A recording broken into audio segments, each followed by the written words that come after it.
I'm going to turn the mic on. This hearing will come to order. This hearing titled Crushing Dissent, the Ongoing Crisis in Nicaragua, will highlight the human rights situation in Nicaragua and United States policy options to address the ongoing political crisis there. Without objection, all members may have 5 days to submit statements, questions, extraneous materials for the record, subject to the length limitation in the rules. I will now make an opening statement and then turn it over to the ranking member for his opening statement.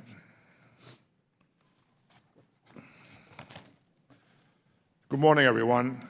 Thank you for our witnesses for being here today to discuss the deeply concerning crisis in Nicaragua. Since April 2018, protests against the government of President Daniel Ortega have been met with brutal repression. While the protests began in response to a proposed Social Security reform, they came to represent much broader discontent with Ortega's authoritarian leadership. Security officials and armed thugs under the command of Ortega responded by shooting at unarmed protesters, leaving more than 320 people dead, over 2,000 injured, and hundreds arbitrarily detained. Civil society groups estimated there were over 700 political prisoners earlier this year. I understand that this morning more than 50 political prisoners were released, and as many as 520 have been freed in recent months. However, we must remember that these individuals should never have been jailed in the first place. Moreover, many remain under house arrest and are being denied the right to participate in politics and continue speaking out against this repressive regime. An independent panel of experts appointed by the Inter-American Commission on Human Rights conducted a field visit following the protests last year. These experts concluded that Ortega's government intentionally used lethal weapons against protesters in what amounted to crimes against humanity. I have heard firsthand from Nicaraguan activists, including some Nicaraguan Americans, who told me they were tortured while in government custody. Some said they were tortured by Cuban officials working in coordination with the Ortega regime. On May 16, an American citizen, Eddie Montes, was shot and killed in a prison near Managua.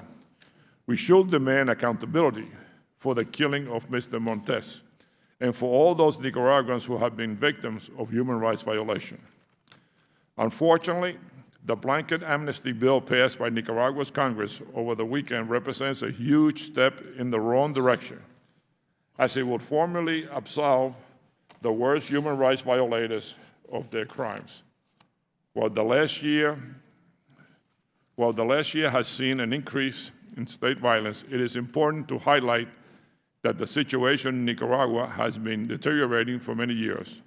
I have been working with colleagues here to sound the alarm about the authoritarian slide taking place under Ortega and increase awareness about what is happening in Nicaragua.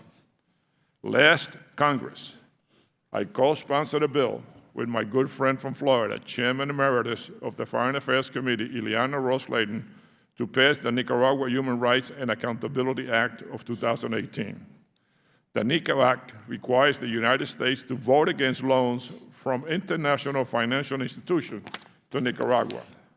It also authorizes the president to impose visa restriction and block the foreign assets of individuals responsible for human rights violation or acts of corruption. We must send a clear message that we stand shoulder to shoulder with the people of Nicaragua. Nicaragua is the second poorest country in the Western Hemisphere, and the political crisis has only worsened the suffering of many Nicaraguans. The people of Nicaragua deserve far better than this. I hope that today we can explore ways for the United States Congress to do more to support the Nicaraguan people in their quest for dignity, economic opportunity, and fundamental human rights. Thank you, and I now turn to the ranking member for his opening statement. Well, thank you, Mr. Chairman, and I'd like to thank Chairman Ceres for calling this very important hearing and to bring attention to what's going on in Nicaragua. I know much attention's been focused on Venezuela, but we need to let people know that a similarly destructive climate exists in Nicaragua. Last year, public anger over President Daniel Ortega's rule led to widespread protests that left over 300 civilians dead. Recent attempts by local groups like the Alianza, the United States, the OAS, and the broader international community to mediate a transition to democracy are struggling to yield results. I'm concerned that the recent discussions to release political prisoners are delay and distracting moves, and the releases of today prove that because these people aren't free. They're released to house arrest, as the chairman mentioned. After being elected in 2006, Ortega used his corruption and intimidation to consolidate power for himself and the Sandinistas. He's eliminated presidential term limits, removed the 35% vote threshold required to win the presidency, and has made it illegal for lawmakers to vote against their own party, thus paving the way to a complete and indefinite control over the Sandinista party. Obliterating democratic norms, Ortega has made moves to shore up his own support among the public. Over time, he's implemented social welfare programs to benefit the country's poor, ostensibly, policies he claims are reducing poverty and raising incomes by providing government subsidies and services to the Nicaraguan public. Sure sounds like Venezuela to me.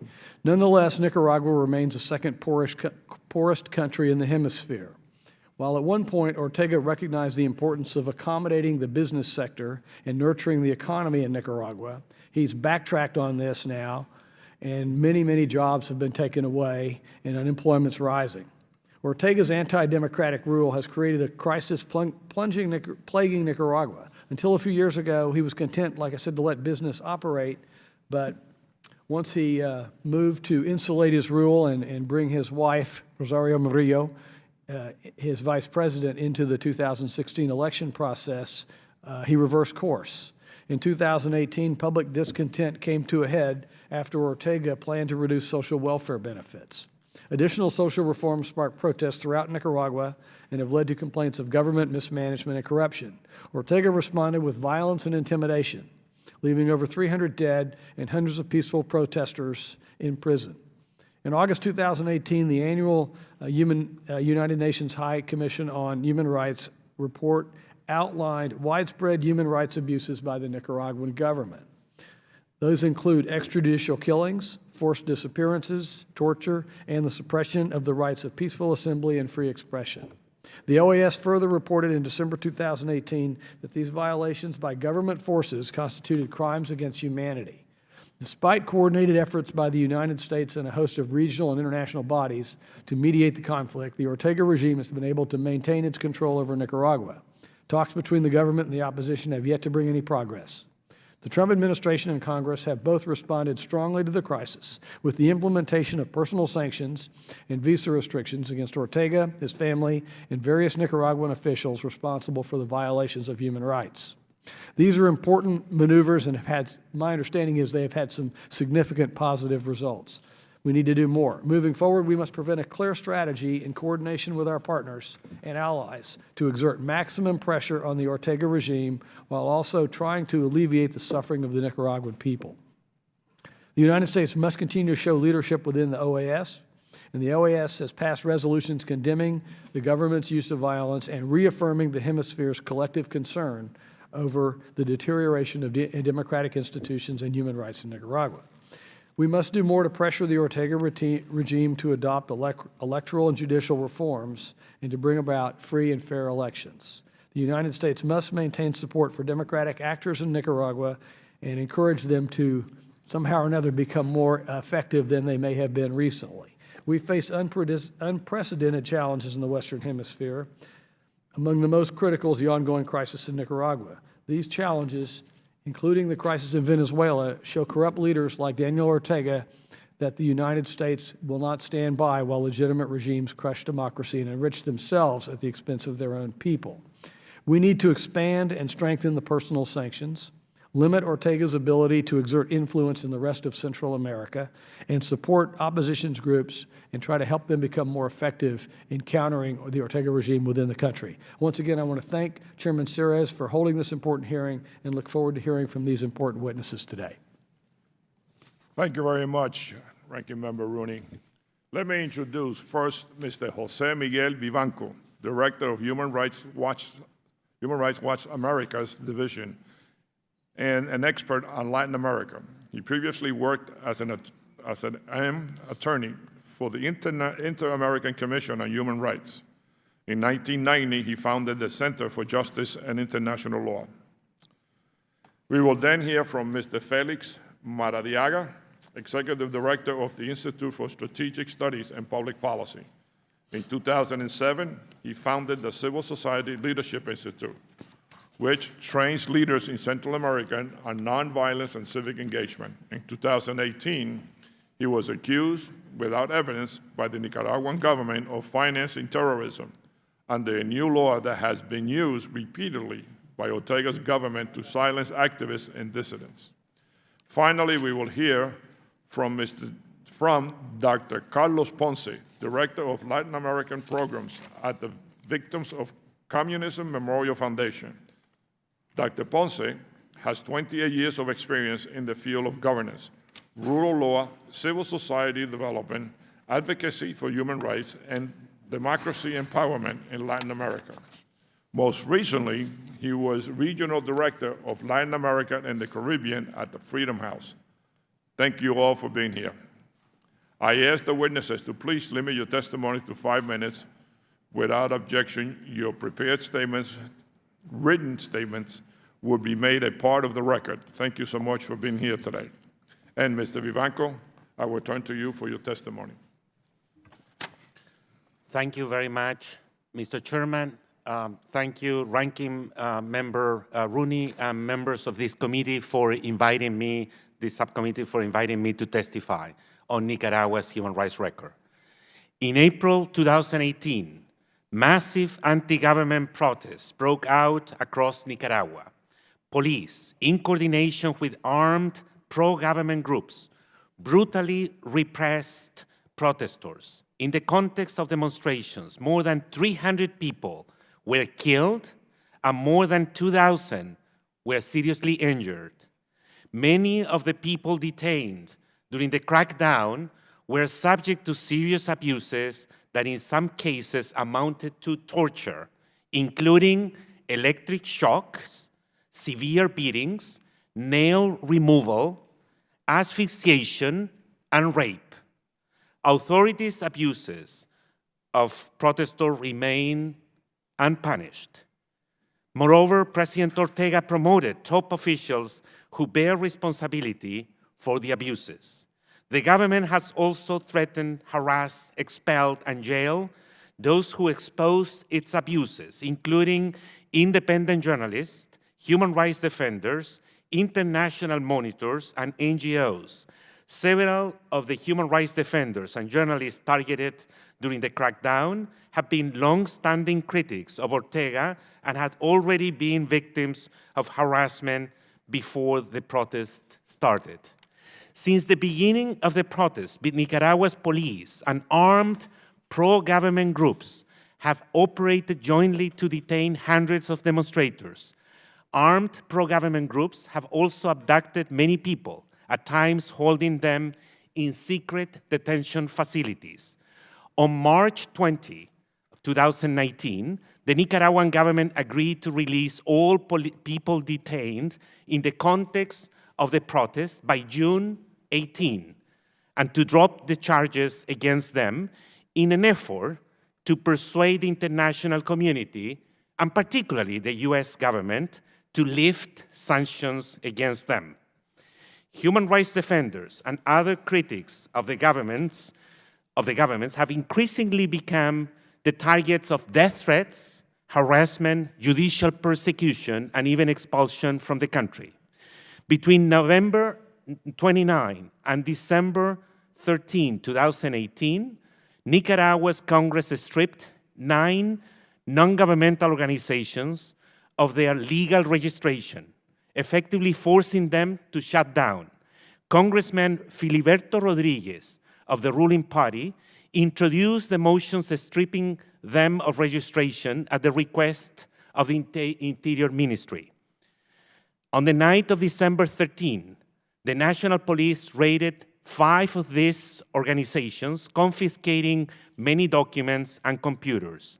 The NGOs' shutdowns were followed by criminal charges against prominent human rights defenders and the expulsion of the Inter-American Human Rights Commission and previously the representatives of the High Commissioner for Human Rights.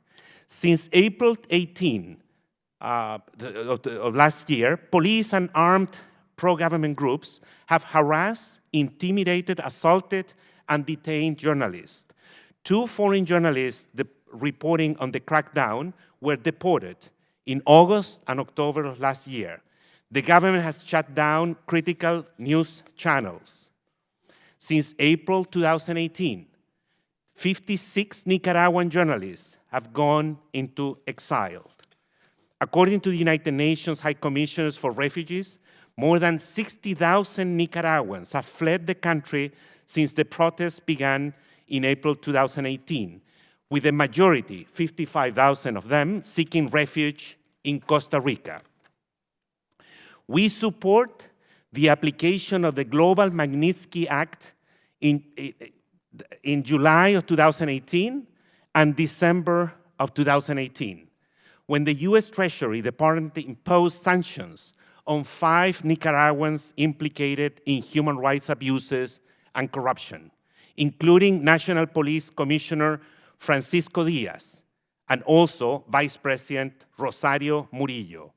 The Nicaraguan Human Rights Anti-Corruption Act, NICA Act, passed on December 20th of 2018, expanded on the Global Magnitsky Act to allow the US government to take additional action against egregious human rights abuses taking place in Nicaragua. We urge Congress to consider its immediate implementation against human rights abusers in Nicaragua who have yet to be held accountable, and look forward to working with you on these efforts. My last remarks are going to be related to the amnesty legislation, amnesty law that was passed this weekend in Nicaragua. On June 8, the Nicaraguan National Assembly passed a broad amnesty law for crimes committed in the context of anti-government protest. The recent release of over 150 people who were arrested during the protest shows that the law is not necessary to release the political prisoners who are still behind bars. On the contrary, the law could be used to benefit officers responsible for abuses. The law indicates that crimes, quote, regulated in international treaties ratified by Nicaragua, end of a quote, will be excluded from the amnesties. Yet, given lack of judicial independence in Nicaragua, there is a serious risk that the law will be used to consolidate the impunity that officers responsible for serious abuses in the country have enjoyed today. According to the Office of the UN High Commissioner for Human Rights, the available information indicates that only 1 member of the armed pro-government groups, only 1 member of those kind of groups has been convicted for crimes documented by the High Commissioner, Human Rights Office of United Nations. And not a single police officer is being investigated for these atrocities. Not a single police officer of the Nicaraguan police has been investigated, prosecuted, or charged for atrocities committed in violation of human rights last year and the current year. The law provides, finally, that people who engage in new crimes will have their amnesty revoked. Given the government's record of prosecuting critics, there is a risk that this provision will be misused to persecute former political prisoners who continue to criticize the dictatorship of Ortega after their release. Thank you very much, Mr. Chairman. Thank you. Mr. Maradiaga, you are now recognized for testimony. Good morning, Mr. Chairman and members of this subcommittee. It is an honor to be here today. Chairman Cires, thank you for paying special attention to the very serious situation in Nicaragua. Since his return to power in 2006, Daniel Ortega has taken over Nicaragua's institutions to remain in power, causing widespread corruption, human rights abuses, and a collapsing economy. Ortega and his inner circle constitute a clear and present danger not only to the people of Nicaragua, but also to the entire hemisphere. In the face of this, Nicaraguans have joined together to restore liberty, justice, and democracy. In April 2018, Nicaraguans from all walks of life joined pro-democracy protests demanding respect for human rights, the resignation of Ortega, and early, free, and internationally monitored elections. The response was a brutal government crackdown on protesters that caused the death of over 300 civilians. Talks between the regime and the opposition had repeatedly failed. In May of this year, negotiations were suspended as a result of the assassination of political prisoner Eddie Montes, a U.S. Navy veteran with dual citizenship who was retired in Nicaragua. His killing inside the notorious La Modelo prison outraged Nicaraguans because he was shot by prison guards with an AK-47 while unarmed. Ortega has violated preliminary agreements. Instead, his regime continues to perpetrate human rights violations, including extrajudicial killings, torture, sexual abuse of prisoners, arbitrary detention, and other crimes against humanity. These violations make it increasingly difficult for the opposition to resume negotiations. The regime continues to persecute citizens who actively participated in the protests, causing an unprecedented exodus of refugees not seen since the Nicaraguan Civil War of the 1980s.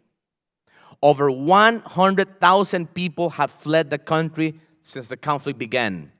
The vast majority remains in Costa Rica under dire conditions. Although the response of the government of Costa Rica has been admirable, the international community has ignored that there is a humanitarian crisis of Nicaraguan refugees in Costa Rica. We have also seen an increase of Nicaraguans escaping from political persecution and seeking asylum in the United States. Their need for asylum is legitimate, and they would face certain death or incarceration if they return. At least 2,000 people have been imprisoned for participating in anti-Sandinista protests, and while most of them have been released on house arrest due to national and international pressure, many remain in arbitrary detention. The regime continues to use human beings as bargaining chips. An additional 200 activists, myself included, have arrest warrants under bogus charges. Ortega controls the national police, who reports directly to him and his wife. In the case of the military, once Ortega rose to power, he sent generals that were considered professional into early retirement and promoted those that were loyal to him.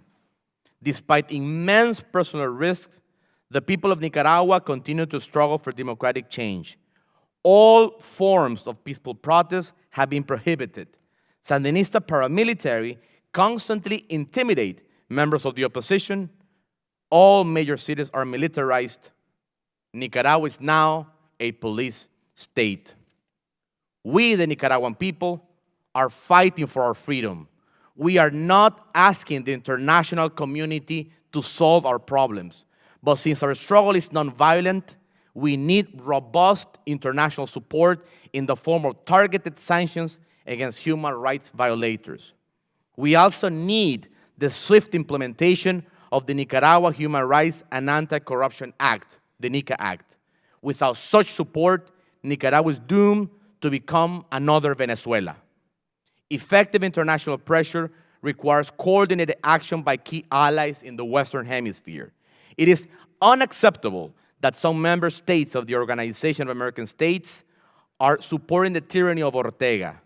The application of the Inter-American Democratic Charter is imperative to achieve democracy in Nicaragua.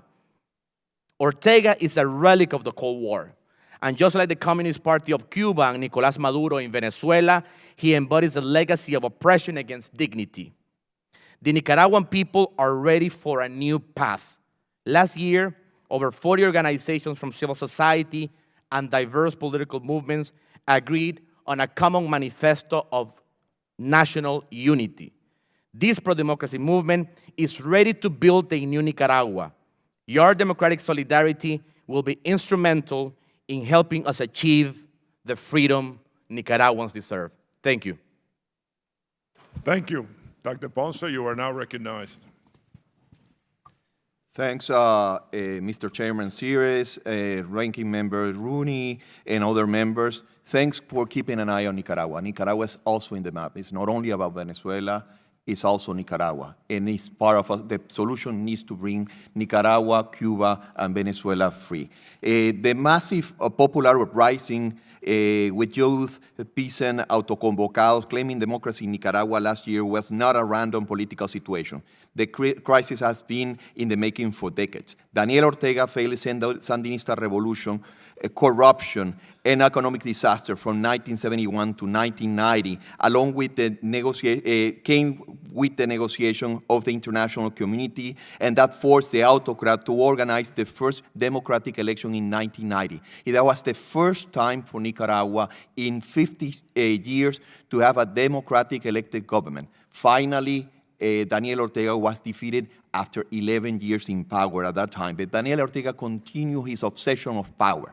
He was the candidate at the election in 1990, 1996, 2001, and he received only 30% of the vote in each one of those elections. But he became a major force behind an obstruction for the democratic government to rule the country. The corruption also from some of the government that ruled Nicaragua, particular the Alemán, it drove Daniel Ortega into power again. The division about the principal political party allowed Daniel Ortega to win in 2006 only with 38% of the vote. Then the pact became enforced between Alemán and Daniel Ortega, allowing Daniel Ortega to control all the institutions, to control the parliament. Only with 30% of the vote, Daniel Ortega began to control the parliament, control the judiciary, and became the force of change in Nicaragua. He controlled all the institutions, and he began a process to re-elect himself, and we have this government in Nicaragua because of the obsession of power of Daniel Ortega.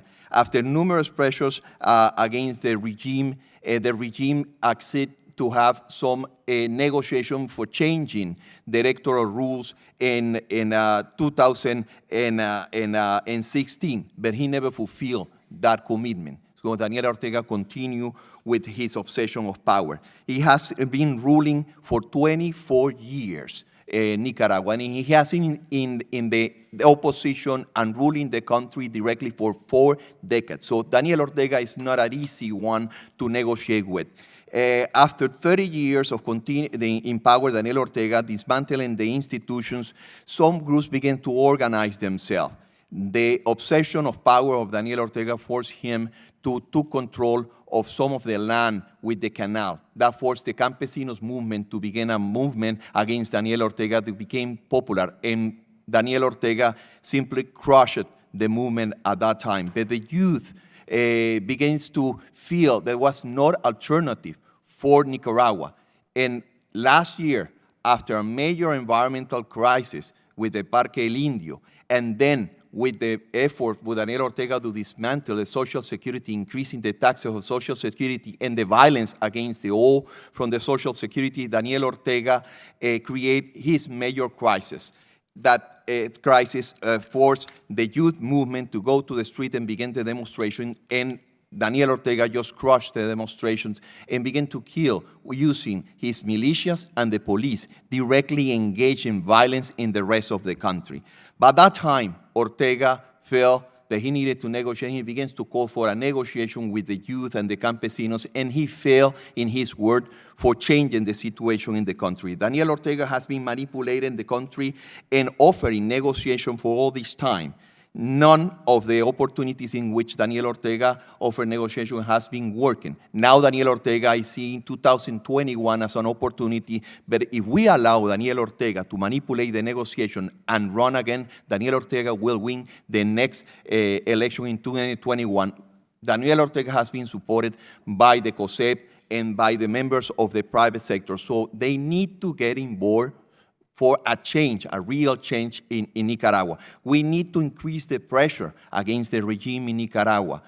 Even though the U.S. administration has been imposing sanctions against some of the members of the regime, the family of Daniel Ortega, it has been only 8 sanctions in all this time. And the NICA Act is not being implemented, waiting for some negotiation with Daniel Ortega. Unless we increase the pressure against the Daniel Ortega inner circle and the family, unless we begin to put pressure in the police and the military to increase the sanctions against them, for them to be a force of change, unless we create a major commitment of the rest of the country in the region to also impose sanctions against the regime and also monitor the situation with the Organization of American States to prevent a bad negotiation with the regime that's going to bring an electoral change, but an electoral change is not going to bring a change into the country because the country will not change unless Ortega is taken out of power. And for an open, free, and democratic election, Ortega cannot be a candidate and cannot be in place when that election happens. We need to implement the NICA Act. I believe the Congress has an opportunity right now to force the change in Nicaragua with more sanctions and putting pressure for the regime to open the doors, not for a house arrest. It's a time for the Nicaragua to be free. Thank you. Thank you, Dr. Ponce. Now we will go to questions. You know, I was one of the sponsors with Liliana Rose-Layton of the NICA Act. And obviously, this effort was to reduce Ortega's access to foreign finance and impose sanctions on Nicaraguan officials responsible for human rights violation. I guess, Dr. Ponce, you don't believe that the NICA Act has been effective? And I wonder, what do you think? Dr. Ponce? I believe that the NICA Act is effective, but we need to implement the NICA Act in full, not only 8 sanctions. I believe we need to increment the pressure against the regime. We need to bring also members of the police into our sanction process. We need to include members of the military and some of the members of the business sector that have been collaborating with the Ortega regime. My view is that the Ortega regime has been using the negotiation to stop the sanction, trying to negotiate, liberating some, house arrest to some prisoners and leaving the situation. Remember that Daniel Ortega has a close relationship also with Venezuela. Venezuela gave Daniel Ortega $5 billion with Albanesa and other charities. So it's a country with all this problem involved. Mr. Vivanco? Mr. Chairman, the regime in Nicaragua is, I think it's fair to characterize today that government as a dictatorship. And it's run by Mr. Ortega and his wife, the vice president. Based on the record of Ortega, it seems to me that Nicaragua is run today by a politician who is essentially a transactional one, somebody who might change its record based on the pressure exercised on him and his government, locally as well as by international community. I do believe that the global Magnitsky Law is a fantastic instrument to exercise pressure, not only on Nicaragua, but at a global level. And the fact that few members of that administration has been targeted last year is extremely important.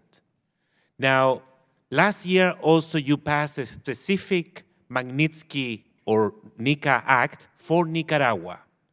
And that one is the law that is still pending for application. We do believe that the only way to make some meaningful progress in terms of transition to democracy in Nicaragua and respect for fundamental freedoms and human rights depends in many ways on the international pressure and particularly the implementation of the specific NICA Act. Thank you. Mr. Maradiaga. Mr. Chairman, one of the lessons learned from nonviolent movements around the world is that they can only be effective with robust international support.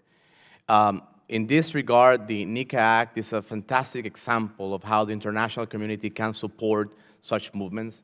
And as Mr. Vivanco and Dr. Ponce has emphasized, this is a fantastic tool that has not been fully implemented. In addition to the NICA Act, it's important to emphasize the importance of coordination in the Western Hemisphere. I would like to highlight the fact that countries such as Honduras and Guatemala, for example, have been, in effect, blocking many of the activities inside the Organization of American States.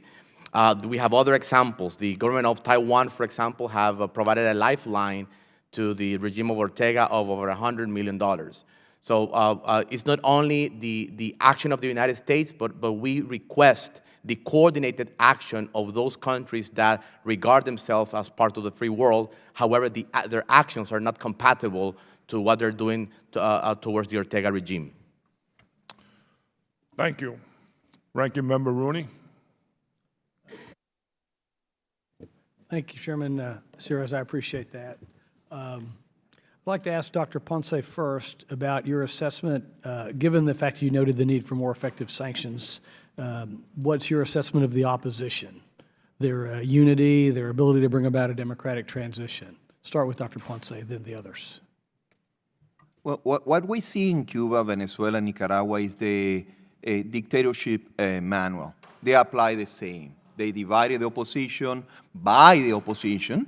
Some of the members of COSEPA has been in bed with the regime just because there's a golden opportunity, or was a golden opportunity with $5 billion from Venezuela, with all the corruption, so it was a good opportunity. And some of the members of the opposition has been divided, and some of them, the success with the pact with Alemán gave power to Daniel Ortega again. Daniel Ortega learned the lesson, and he has been applying that. He even became Catholic, evangelical, or whatever. He has been transforming himself. He's a powerful guy, and he will not leave power. The thing with the opposition, they need, yes, they're going to be divided, but we need to help also to consolidate the power in the countryside. We need to help the campesinos movement to become a major force. We need to help the youth to be more active again in Nicaragua and consolidate power in the countryside. We need to help the opposition also to consolidate political parties. They're going to defeat all the forces behind Daniel Ortega in 2021. Daniel Ortega is organizing everything for 2021, but the opposition is fighting against themselves. So it is an opportunity to strengthen it. If I might, you make an interesting point. I've heard from some people that I know there that the popularity of Ortega is much less outside of Managua and maybe Grenada, and maybe is there an opportunity to exploit that? We have several tools. Congress has been increasing the budget for Nicaragua, for democracy in Nicaragua.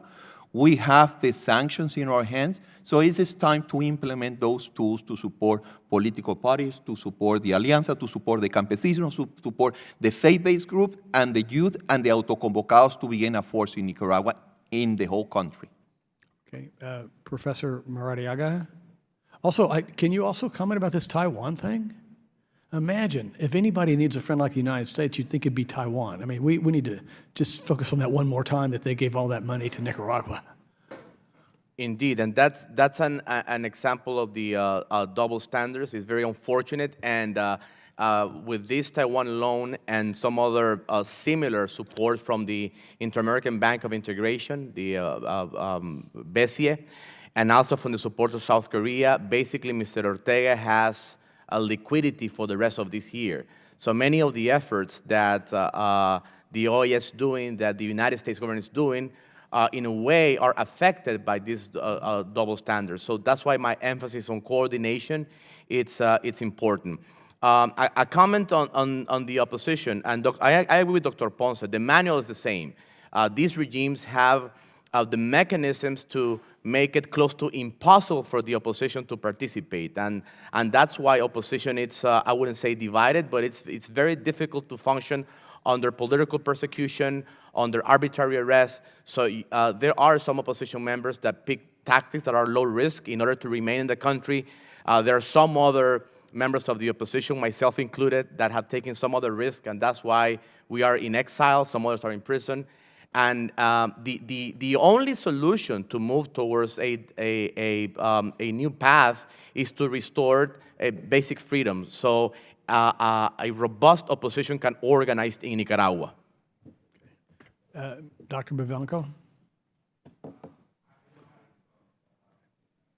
I'm sorry, I don't have any comments about the unity of the opposition in Nicaragua. Here in the last couple of seconds then that I have, does anyone have any comment about the realistic opportunities we may have to strengthen this opposition then and the odds of their success? Dr. Ponce or Dr. Maradiaga? The people of Nicaragua see Ortega as a tyrant of the past. And some people do not believe in the polls, but Ortega was quite popular some years ago, precisely because of $5 billion. It's an amount that is unprecedented in Nicaraguan history for a country of 6 million people. So he was able to do some stuff that brought a lot of people in Nicaragua. But going back to the polls, about 1 of every 2 Nicaraguans are willing for a new path. Ortega has about 20% support if we believe polls by Sid Gallup and Victor Borges and other surveys in Nicaragua. So he's at his lowest point right now. And the opposition has a fair chance. But the only way for the opposition to be effective is for the opposition to have the ability to move in the country, to organize. For the last 11 years, Daniel Ortega has declared any effective opposition group illegal. Many political parties have been declared illegal. So it's important to not only to have a snapshot of the opposition right now, but to understand that for 11 consecutive years, being a true opposition in Nicaragua has been regarded a crime by Ortega. Thank you very much. Thank you. Thank you. Congressman Levin. Thank you so much, Mr. Chairman, and thanks for holding this really important hearing. I want to take a longer view. So far, I think we've gone back to 2018 here. But I want to ask you about how the U.S. can best be helpful here, given our history.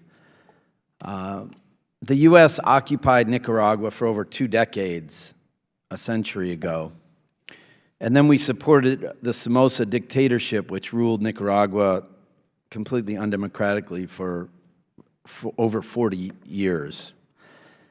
And as I think a 19-year-old or 18-year-old college student, I remember when the Sandinistas overthrew the dictatorship.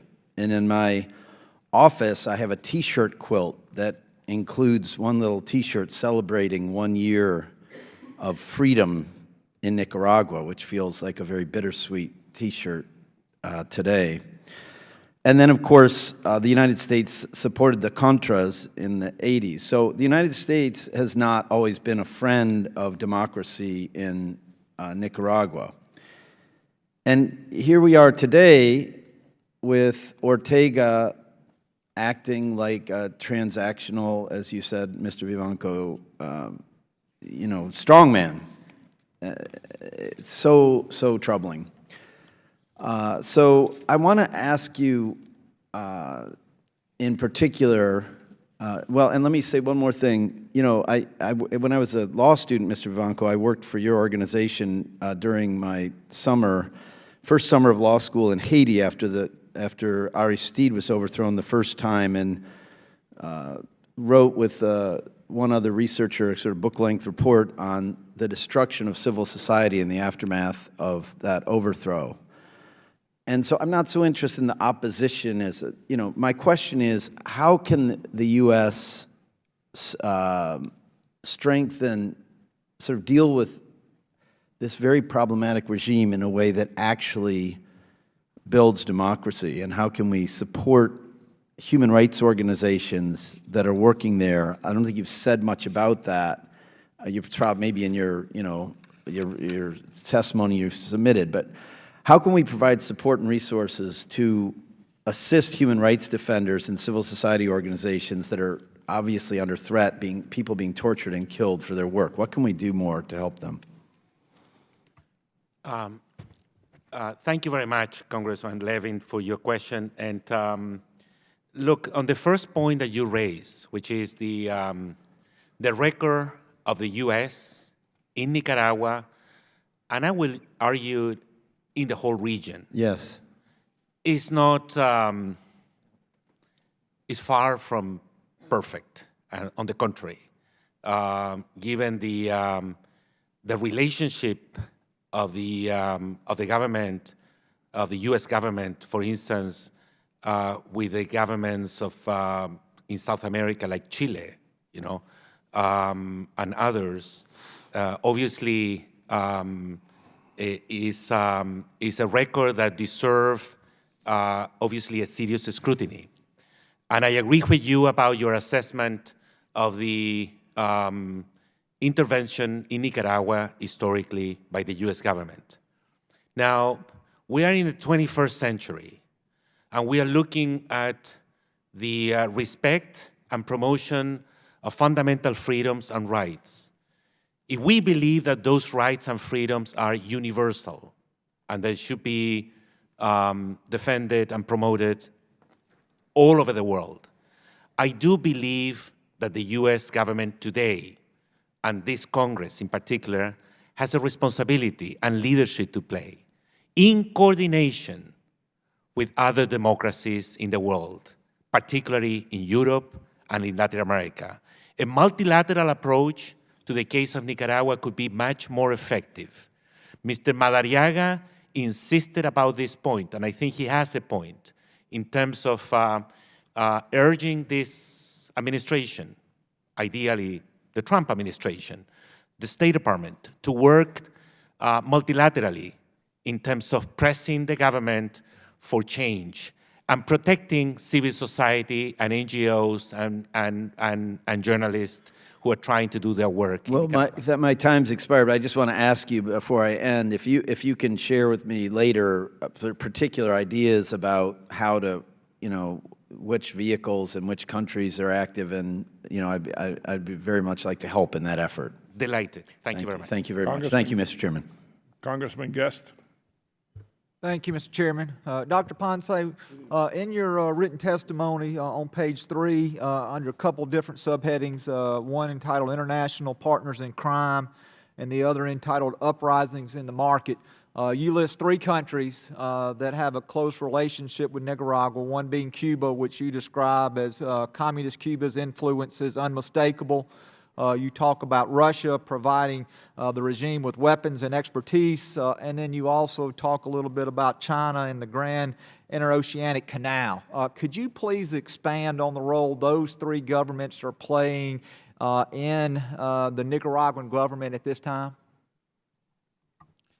Yes, thank you, Congressman. In the case of Venezuela, $5 billion, and Venezuela has been involved directly in the process of supporting the corruption in Nicaragua. Part of the payments to the public sector has been paid with money from Venezuela, Albanesa, and the U.S. has been sanctioned Albanesa for corruption, money laundering, and the involvement in drug trafficking in Nicaragua. With China China has been supporting. And China, well, it was a Chinese planning with Daniel Ortega, major corruption with the Interoceanic Canal. And there are some information about Russia operating in Nicaragua. They have a building in Nicaragua, and the people in Nicaragua say that more than 200 Russians operate in Nicaragua. And there are some concerns about the weapons distributed by the Russians in Nicaragua. Russia has been providing for military armor, military weapons for the last 5 to 6 years to Nicaragua. Some of the people that I talk that have been in prison have been telling me that some of the people that are in all the prisoners claim that they hear Cuban voices when they have been tortured in prison. And it makes sense because it's the same model of torture. If you see the torture in Venezuela, it's rape, it's sexual abuse, and different kind of torture. That is the same model implemented in Venezuela and in Nicaragua. The level of response or the management of the forces, they have been repressing the civilians at the streets.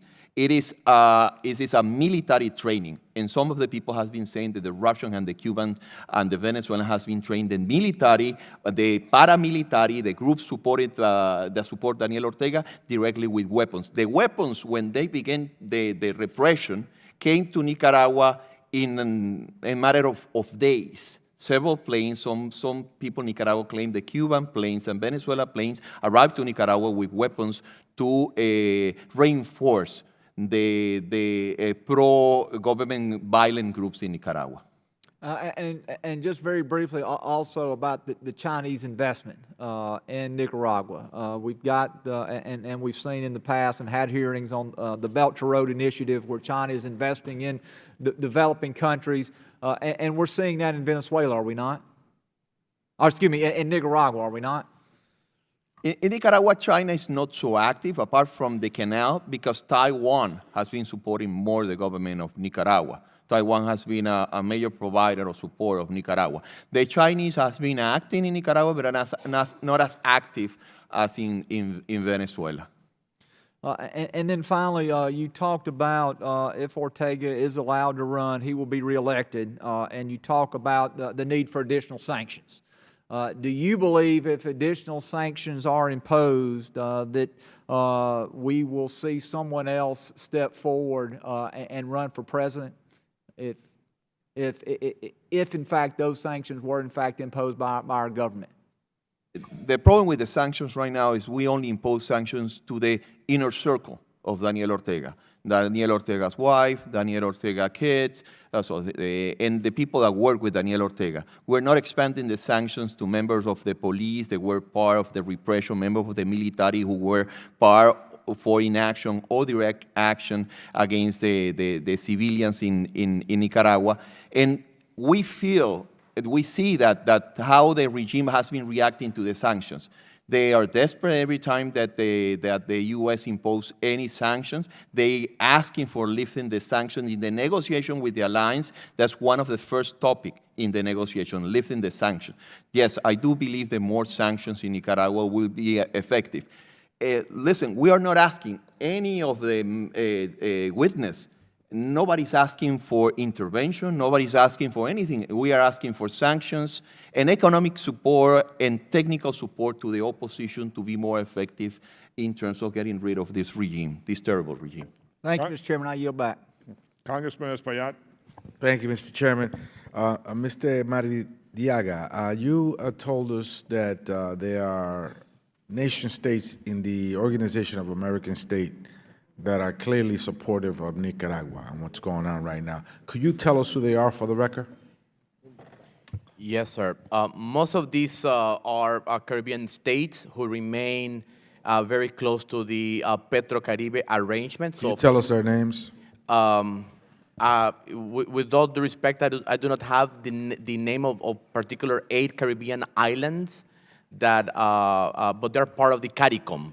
You know, and I apologize for not having precisely the name of those states. We- But if I may add, what is particularly worrisome is neighboring states, particularly Honduras and Guatemala, because many of these island states of the Caribbean have argued that if neighboring states are not taking concrete actions, it's difficult for them, and of course this is an excuse, it's difficult for them to take action. So we believe it's important to emphasize that Honduras and Guatemala should be on the right side of history by supporting the OAS. So please, if you can, give us that list for the record whenever you can, of who those states. I will immediately do so after the hearing, yes. Okay. Dr. Ponce, you said that the problem has been that we have only applied Magnitsky Act sanctions on the immediate Ortega clan, right? Are you willing to give us the list of names of some of those other folks that you feel should get Magnitsky Act sanctions with some level of background on why they should? Yes, of course. I have been providing names for the last 3 years, even for the first one, Rivas, and some proof about some of these people.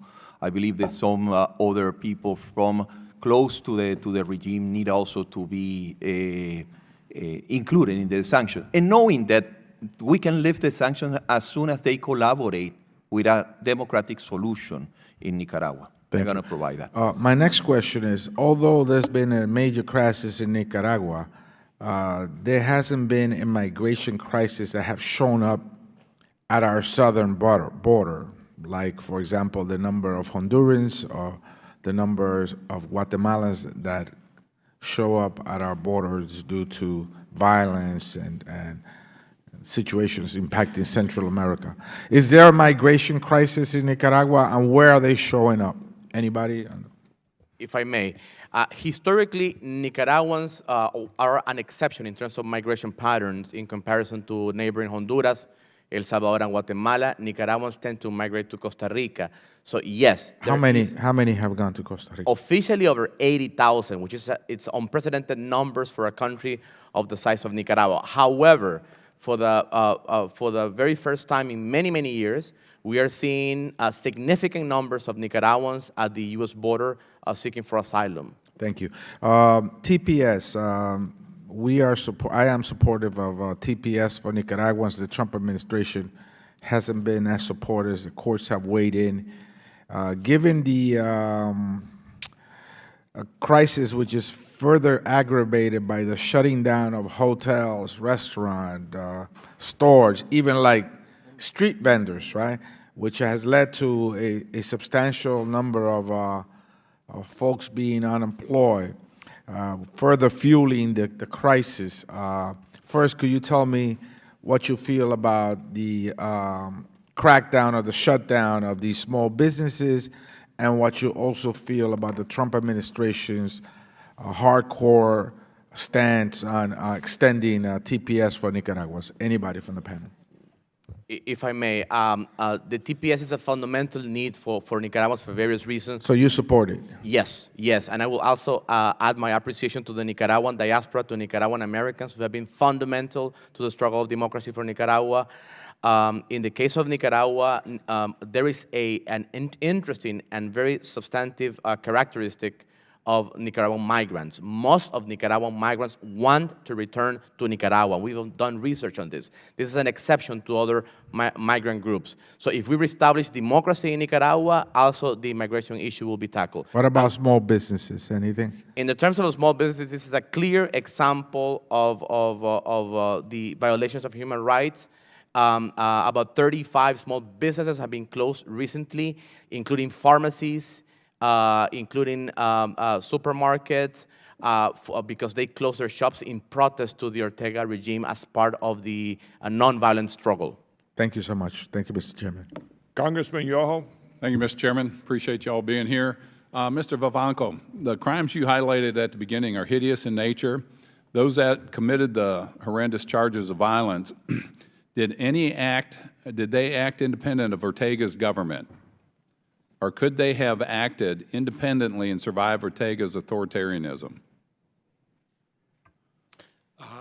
No, according to the our evidence and evidence that we are going to actually include in a forthcoming report about atrocities committed by security forces as well as pro-government groups that works jointly with those security forces, there is no chance that those atrocities could have been committed without the approval and endorsement of the government at the highest level. Okay, and I think we can conclude the crimes could not have been orchestrated or carried out without the direct involvement of Daniel Ortega's knowledge and or approval. That would be correct with all of you, right?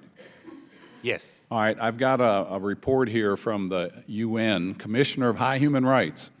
The Ortega administration repressed these demonstrators back when they repressed the demonstrators for the elections. In August of 2018, then United Nations High Commissioner of Human Rights Zeid Ra'ad al-Hussein asserted the violence and repression seen in Nicaragua since demonstrations began in April are products of the systematic erosion of human rights over the years and highlighted the overall fragility of the institutions and rule of law.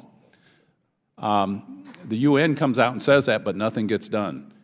The OAS still trades with Nicaragua.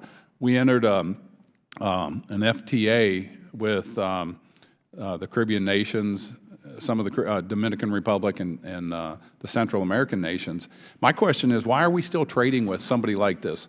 Why in the heck do the civilized free world tolerate people like Daniel Ortega? I mean, we're all against what he does. We're all against what he says. We see these actions. The UN goes down there and they talk about all these atrocities, yet everything goes on. Human trafficking is going on, smuggling of drugs, the repression, the torture that you guys brought up. In a civilized world, we do not tolerate these things.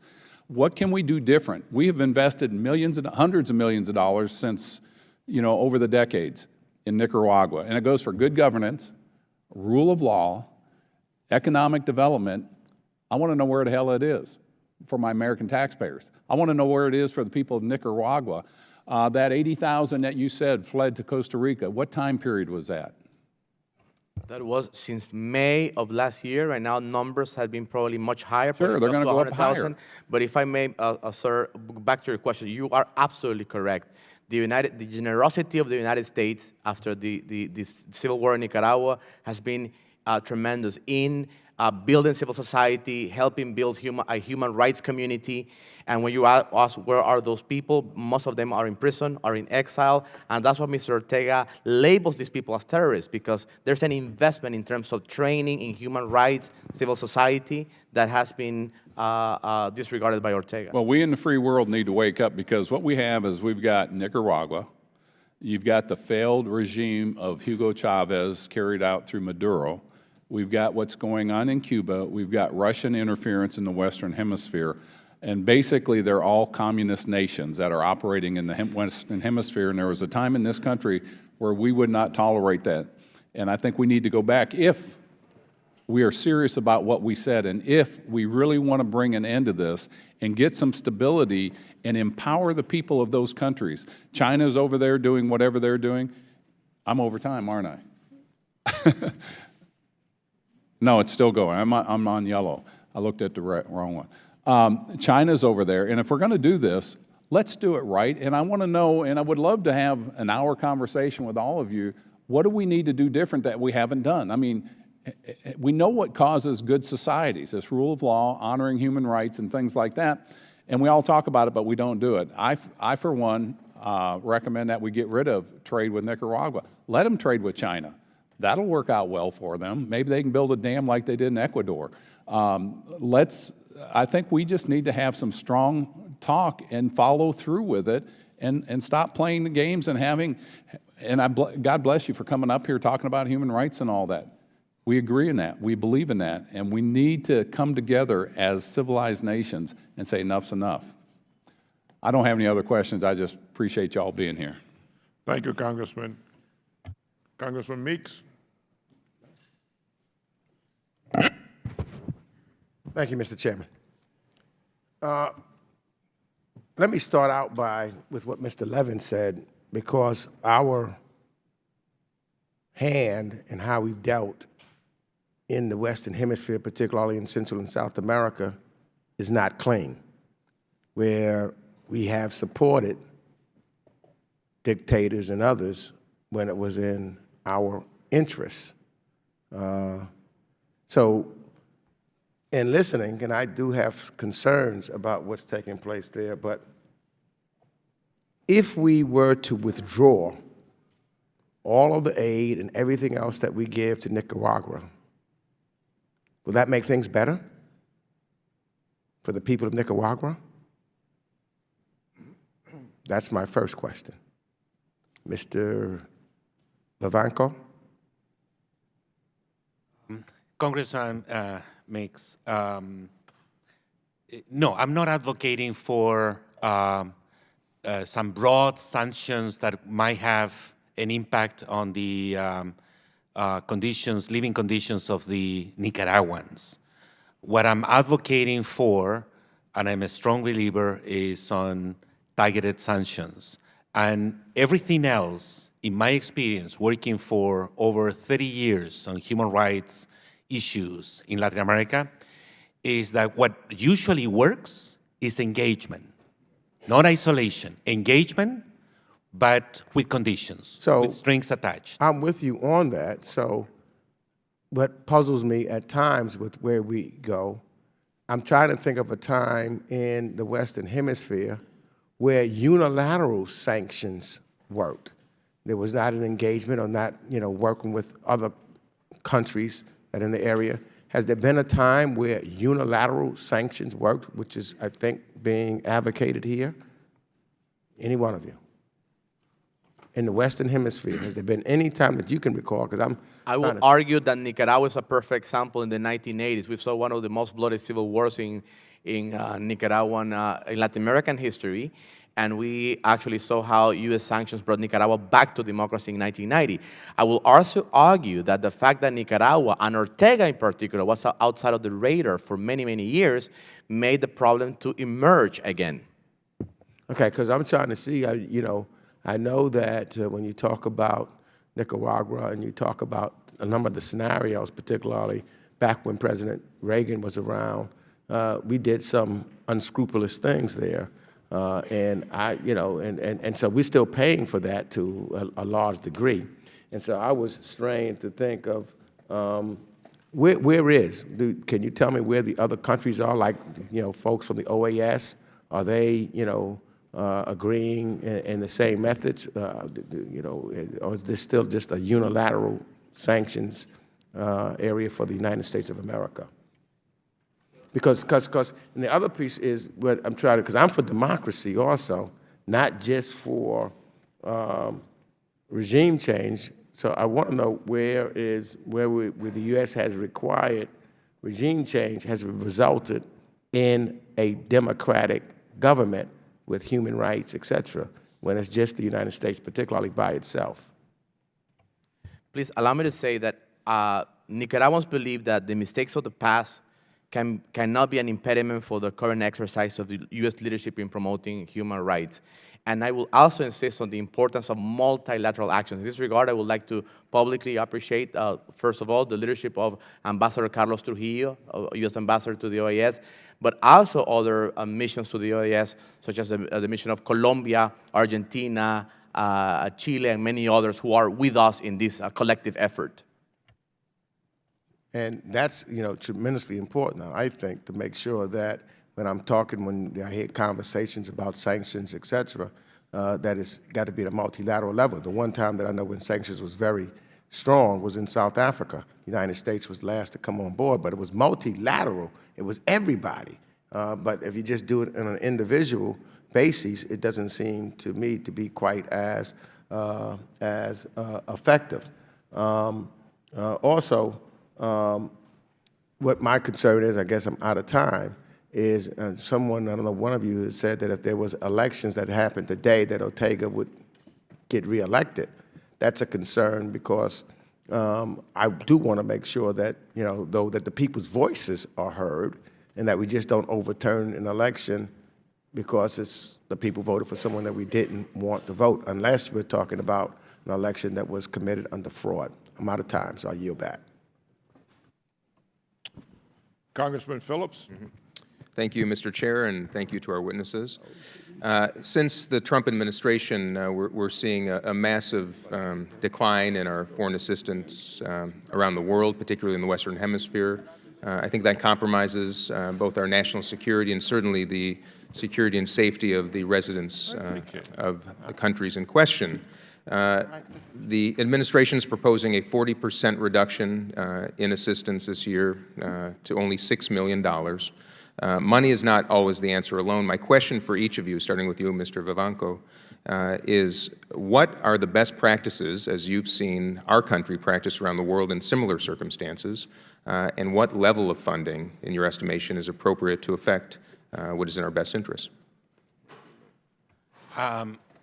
Congressman Phillips, I think the key is to make sure that there is always enough resources available to support civil society, to strengthening the rule of law, the independence of the judiciary, to press countries that have an undemocratic structure and record to reform its legislation to allow for a real checks and balance on the executive.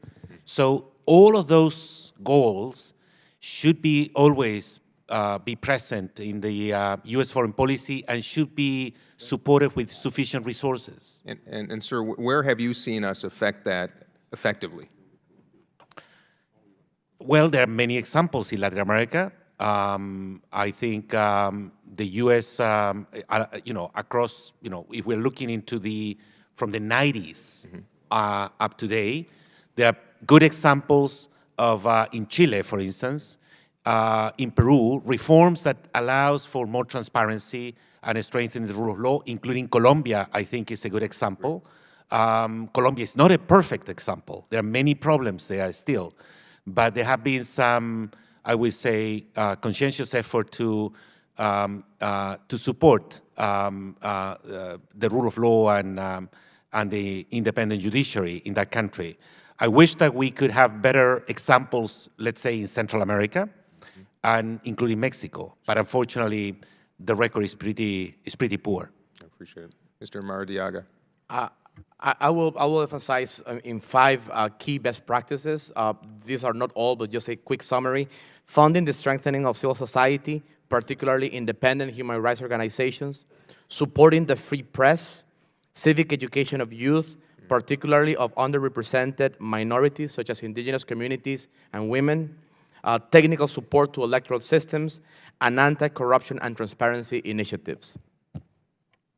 And where do you think we have affected those initiatives well? I think that the work of particularly of agencies such as USAID in the case of Nicaragua has been fantastic. Yes, good. Precisely what we see when we saw hundreds of students asking for democracy, women asking for democracy, and something impressive, which are faith-based organizations working along leaders of the LGBT community, for example, working together for the same objectives. That doesn't come out of magic. That's the result of many, many years building inclusive civil society. And I will take also time to appreciate the support of U.S. taxpayers in supporting civil society in Nicaragua. And do you have a sense of what's an appropriate level of funding? $6 million, I trust, can't accomplish that. I think it's of course a very, very small number in comparison to what the U.S. is investing in other nations of the world. That is less than 25% of the support that Nicaragua used to have in the early 90s. Thank you. Doctor. Yes, I disagree. I believe that some of the assistance that have been going to the region has been plagued by rent-seeking. 50–60% of the money stay here in the U.S. To pay for NICRA of the organization. The organization charged 20, 28, 30% of NICRA. It is about fighting for the foreign assistance to maintain a high level, but also begins to request also from the implementers to fulfill some impact and measure by impact. $6 million in Nicaragua can be a good amount of money, but the problem if we take away 50%, 60% of that money to maintain the organizations here in Washington, D.C., we are not making a major favor to the assistance that we are providing for democracy and human rights in the region. Thank you, sir. I'm out of time. I yield back. Thank you, Congressman. I have one question. You know, I always read about the power behind the presidency, which is supposed to be Ortega's wife. Is that accurate? How much say does she have in the country? That's absolutely accurate, and there is a very sad episode that really explains part of that, and this is in the public record. It has been widely documented. The rape of Ortega's stepdaughter, and when Ms. Soy La America came out publicly to denounce the rape, Rosario Murillo supported Daniel Ortega. Daniel Ortega will be absolute history if that particular a crime would have been taken into justice. But Rosario Murillo supported Daniel Ortega clearly in exchange for the piece of the pie. And that's how the Ortega family sees Nicaragua, as a pie that they share among their inner circle. Anybody else have any other comments? Yeah, I was detained and I was expelled from Nicaragua by a direct order of Rosario Murillo. And when the ambassador tried to negotiate, the Rosario Murillo directly say, I'm the one who rules the country here. So it is also a problem that Daniel Ortega managed some of the negotiations, the big negotiations, but she's in control of the operation of the government. She's in control of the violence. She's in control of major things in the country, and she sees herself as a major power behind Daniel Ortega. And as Feli said, talking with Soy La America talks about the corruption and how she maintained the whole structure of corruption behind Daniel Ortega too. So if Daniel Ortega steps down, you think she runs for president? I believe that Daniel Ortega will try to run again. And if not, she will try to run. They will maintain, they want immunity, and also maintain control. This couple has been in power, directly or indirectly, for 4 decades in Nicaragua. So they're not gonna leave as easy as week 1. Well, look, this has been a very interesting hearing, and I want to thank you for coming. We keep reading about Nicaragua. We keep reading about some of the other countries in the region, but Nicaragua is now standing out. You know, I was hopeful that other countries like Guatemala was going in the right direction, but now they seem to have taken a step back. And it's very disheartening when you push, as I do, for the Western Hemisphere, that they take a step forward and then they take 2, 3 steps back. And you have to constantly defend that we have to get more involved in the Western Hemisphere. Ladies and gentlemen, thank you all for being here today for this important hearing. The crisis in Nicaragua continues at the hands of the Ortega regime. I want to reiterate my support for the Nicaraguan people and their tireless effort to fight for democracy. I thank our witnesses for being here today, and with that, I adjourn the hearing.